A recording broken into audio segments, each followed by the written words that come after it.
जय हिंद, जय भारत, जय श्री राम। ये विषय होगा भारत देश के बहुत से लोग अभी मानसिक गुलाम हैं और ये विदेशों के दलाल हैं।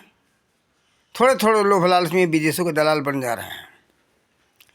अभी बहुत से हम देख रहे हैं, लोगों के मुंह से सुनने को आता है कि अंग्रेज़ों का बहुत कुछ अच्छा था, तो मुगलों को बहुत कुछ अच्छा था। हम एक दो कुछ ऐसे व्यक्ति हमारे ऊपर वीडियो भेजते रहते जो भारतीय लेखक का कोई उदाहरण नहीं है। सब विदेशी लेखकों का उदाहरण देते कि विदेश के फलाना व्यक्ति ने ऐसा लिख दिया, फलाना व्यक्ति ने ऐसा लिख दिया, ऐसा अच्छा अच्छा सुझाव दिया। क्या हमारे भारत में विद्वान नहीं हुए? भारत में विद्वान नहीं हुए, यहाँ कुछ था ही नहीं, तो तक्षशिला विश्वविद्यालय में विश्व के बच्चे क्यों पढ़ने आते थे? क्या अज्ञानता पढ़ने आते थे? चीन से आया था ह्वेनसांग पढ़ने के लिए नालंदा विश्वविद्यालय में। भारत में कुछ नहीं था, तो क्या अज्ञानता पढ़ने के लिए आया था? यहाँ क्यों आया था? हम ये इतिहास से देख रहे हैं कि भारत से दवाइयाँ जाती थी, भारत से सब कुछ यहाँ से जाता था, रेशम जाता था, लोहा जाता था। ऐसे मात्र 1500 वर्ष पहले जो अंग्रेज आए सब कुछ बर्बाद कर दिए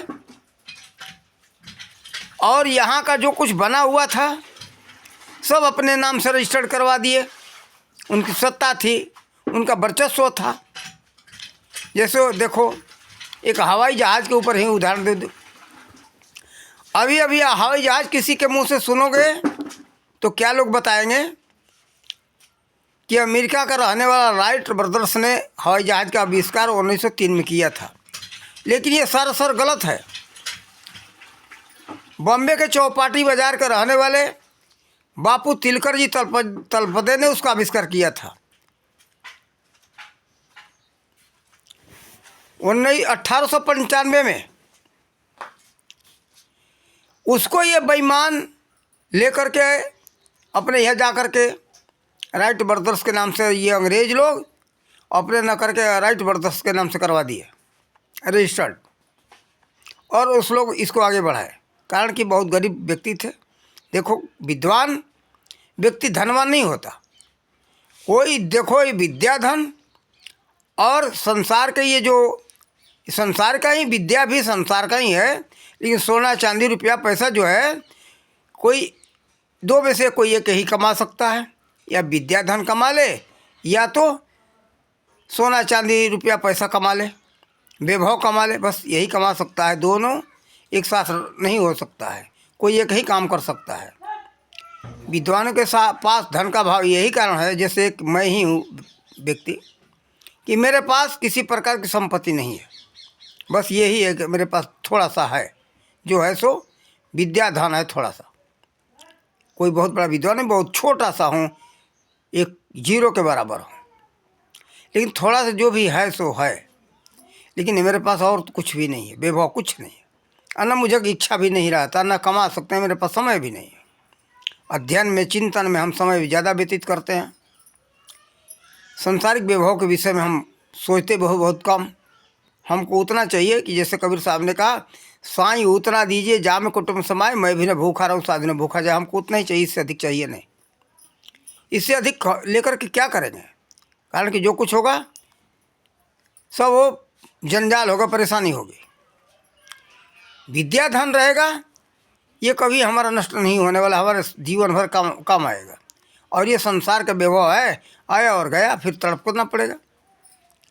इसलिए हम इसके पीछे नहीं पड़ते। ज़्यादा नहीं चाहिए हमको, उतना ही चाहिए ताकि हमारा काम चलता रहे, हमारा काम रुके नहीं। और दूसरी बात, साधु के लिए तो और घातक है। इसलिए साधु को ज़्यादा अधिकतर जो है माया का लालच में नहीं पड़ना चाहिए कि वैभव इकट्ठा कर रहे हैं। देखो, बड़े बड़े वैभव वालों की दशा देख रहा हूँ। अपने जीते जी अगर किसी को, अच्छे व्यक्ति को महंत नहीं बनाए, अपना पराक्रम चल रहा है उसी समय महंत बना दो, उत्तराधिकारी बना दो, तो कोई उसका नुकसान नहीं होता है। और जो महंत एकत्रित करके रखते हैं, वो धन का उनका बर्बादी होता है, उनके जीवन का नाश होता है। इसलिए ऐसा ना करें। और हम ये देखते, विद्वानों के विषय में बता रहे हैं, हम ये देखते कि यहाँ का शिक्षा मंत्री ही ऐसे ऐसे बेवकूफ़ हुए कि सब लेकर के विदेशियों का शिक्षा यहाँ दिए।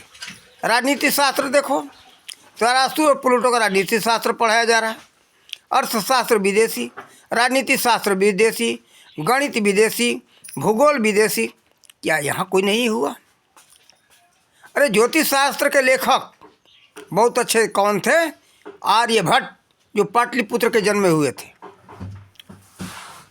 आज अर्थशास्त्र के लेखक आचार्य चाणक्य हुए। उन्होंने उनसे अच्छा कोई अर्थशास्त्री अभी विश्व में नहीं हुआ। और सबके सब पागल हो रहे हो, कह रहे कि नहीं विदेश में सब कुछ हुआ। अर्थशास्त्री विदेश का, राजनीति शास्त्र के लेखक जो है आचार्य चाणक्य से कोई अधिक नहीं हुआ। अर्थशास्त्र हो, राजनीतिक शास्त्र हो, दोनों के अच्छे लेखक थे। इतना बड़ा राजनीतिक शास्त्र जो विश्व उसको अपना के बैठा हुआ है, और उसका हटा करके आचार्य चाणक्य का राजनीतिक शास्त्र हटा करके विदेशी राजनीतिक शास्त्र पढ़ाया जा रहा है। इतना हमारे देश को गिराने की साजिश है ये मुसलमान जो करीब 35-40 वर्ष जो रहे हैं शिक्षा मंत्री, उन सब ने बर्बाद किया और नेहरू ने बर्बाद करवाया। अब देखो व्याकरण जो है, विश्व का व्याकरणों का सम्राट महर्षि पाणिनि का व्याकरण है, उसको हटा करके विदेश का पढ़ाया जा रहा है। क्यों? ये भारत को बर्बाद करने का साजिश है, हर तरह से नीचे दिखाने का साजिश है। और बच्चों के दिमाग में ये घुसड़ा हुआ है, वो जानते नहीं हैं बेचारे, उनकी क्या हम गलती कहें? उनको पढ़ाया नहीं गया, बताया नहीं गया, तो बच्चों को कहाँ से पता हो? इसलिए हम ये कहेंगे कि अपने देश के बारे में ज़रा पलट के तो देखो इसको। आखिर अपना देश आखिर वास्तव में नीचे था, पीछे था, गरीब था, किसी माने में भी। कोई भी धन हो, सभी संपत्ति में हमारा भारत आगे था, आज भी है, लेकिन हम सब भूले हुए हैं। इसीलिए आज से 2000 वर्ष पहले भारत का सोना का चिड़िया कहा जाता था। क्यों सोना का चिड़िया कहा जाता था? भिखारी था इसलिए? नहीं, बहुत सब कुछ में सुखी संपन्न था, विश्व में श्रेष्ठ था, इसीलिए भारत को विश्व गुरु कहा गया है। देखो इन सब चीज़ों को भूलो नहीं, और थोड़े लोभ लालच में सब लोग आओ नहीं। अपने को देखो कि हमारे अपना भंडार ढूंढो, यहाँ किसी चीज़ की कोई कमी नहीं, सब कुछ से भारत परिपूर्ण था। इसीलिए विदेशी आज भी भारत के लिए लालायित हैं कि भारत कब हमारे हाथ में आ जाए। हम तो प्राचीन काल से सब देखते आ रहे हैं। देखो चंद्रगुप्त मौर्य के समय में भी उनके समय में ही आ रहा था। वो कौन? सिकंदर। क्यों आ रहा था? गरीब देश था इसीलिए आ रहा था सिकंदर, चढ़ाई करते हुए। फिर बाद में मुगल आए। क्यों आए यहाँ? उसके पहले भी सुलेखस इत्यादि कौन आया हुआ है यहाँ। हाँ, उसी आचार्य चाणक्य के समय में, जो चंद्रगुप्त के समय में वो सिकंदर का वो उसका सैनिक था, वो सेनापति था। तो देखो ये सब जो है आए हुए हैं और भारत को लूटने के लिए आए, भारत से लेने के लिए आए। भारत को कोई देने नहीं आया है। अंग्रेज आए तो लेने ही आए, देने नहीं आए। भारत को लूट करके ले गए। अरे उनके पास तो खाने के लिए एक साल के लिए होता नहीं वहाँ कुछ भी, अन्न नहीं, फल नहीं, कुछ नहीं होता। केवल सूर्य का प्रकाश 4 महीना मिलता, वहाँ क्या होगा? और पूरा तो बर्फीला क्षेत्र है। इसीलिए पूरे लुटेरे वो लोग पूरे विश्व पर राज किए धृतबाजी से, जालसाजी से। और वही जालसाजी भारत के लोगों ने पढ़ लिया है। और यहाँ के तो यही है, हम कमी देखते बहुत ज़बरदस्त कि यहाँ लोभी लालची ज़्यादा पैदा हुआ, दलाली करना सीख लिया। आचार्य चाणक्य के समय में, चंद्रगुप्त के मौर्य के समय में, और जो गंधार नरेश का लड़का था, उनका लड़का अम्बे कुमार भी सिकंदर का दलाल बन गया था। लेकिन देखो ऐसे तो वो लोग प्रभुत्वशाली थे आचार्य चाणक्य, और चंद्रगुप्त की मार भगाए सबको, सब परास्त किए। देखो थोड़े थोड़े लोभ लालच में मत आओ। भारत सब कुछ में आगे था, और कुछ भी हो सब कुछ भारत में था। हम कहाँ कहाँ तक गिनती कराएं। विदेशी विद्वानों को भूलो। अगर गुलाम हो, अगर अंग्रेजियत पसंद है तो इंग्लैंड चले जाओ, भाग जाओ यहाँ से। भारत में रहने के तुम सबको मूर्खों के, हम दुष्टों की आवश्यकता नहीं है। भारत को नीचा मत दिखाओ। हमारे व्हाट्सअप आता है, कुछ भी आता है तो विदेशियों के नाम से आता है। हम इससे बहुत दुखी रहते। क्या भारत में कुछ नहीं था? कोई अरे वो फलाने ने लिख दिया, ऐसा क्या लिखा? हमारे यहाँ एक बड़े बड़े ऋषि महर्षि हो, भागवत अपना उठा करके देखो, वेद उठा करके देखो, गीता उठा करके देखो, उपनिषद उठा करके देखो। मूर्खों, एक आरिफ खान मोहम्मद लोग कहेंगे कि मुसलमान है, और उन सब के बराबरी उसके सामने में सब तीन का नहीं हो, और तुम सब अपने को समझते बहुत बड़ा विद्वान। चिल भर पानी में डूब के मर जाओ। हमें इस बात पर बहुत क्रोध आता है, गुस्सा आता है। तुम सब कहोगे कि मैं हिंदू हूँ, हिंदू कुछ नहीं हो तुम, विदेशी दलालों। एक शर्म आना चाहिए। चूल्ही भर पानी में डूब के मर जाओ। कहोगे कि एक मुसलमान तो जानता है इतना, तुम क्या करते हो? सनातनी कहोगे अपने आप को, कहोगे कि हम हिंदू हैं। किस बात के हिंदू हो, किस बात के सनातनी हो? क्यों नाम से नहीं हम जानते। सब तुम सबका अंग्रेजियत काम, उंगलियत काम, और कहते कि मैं सनातनी हिंदू हूँ। चूल्ही भर पानी में डूब के मर जाओ। हिंदू मत बोलो अपने को, सनातनी मत बोलो अपने को, नाम बदलो, भाग जाओ इंग्लैंड और या तो वहाँ अरब। इस बात का भी अगर शर्म है तो अभी से सुधर जाओ। भारत के इतिहास को पढ़ो। भारत में सब कुछ था। भारत को नीचा मत दिखाओ। विदेशी नाम हमारे व्हाट्सएप पर कभी आना नहीं चाहिए। समझ लो, कोई भी अगर हमारे विदेशी नाम किसी ने भेजा तो हम तुरंत उस पटांग लिखना शुरू करेंगे।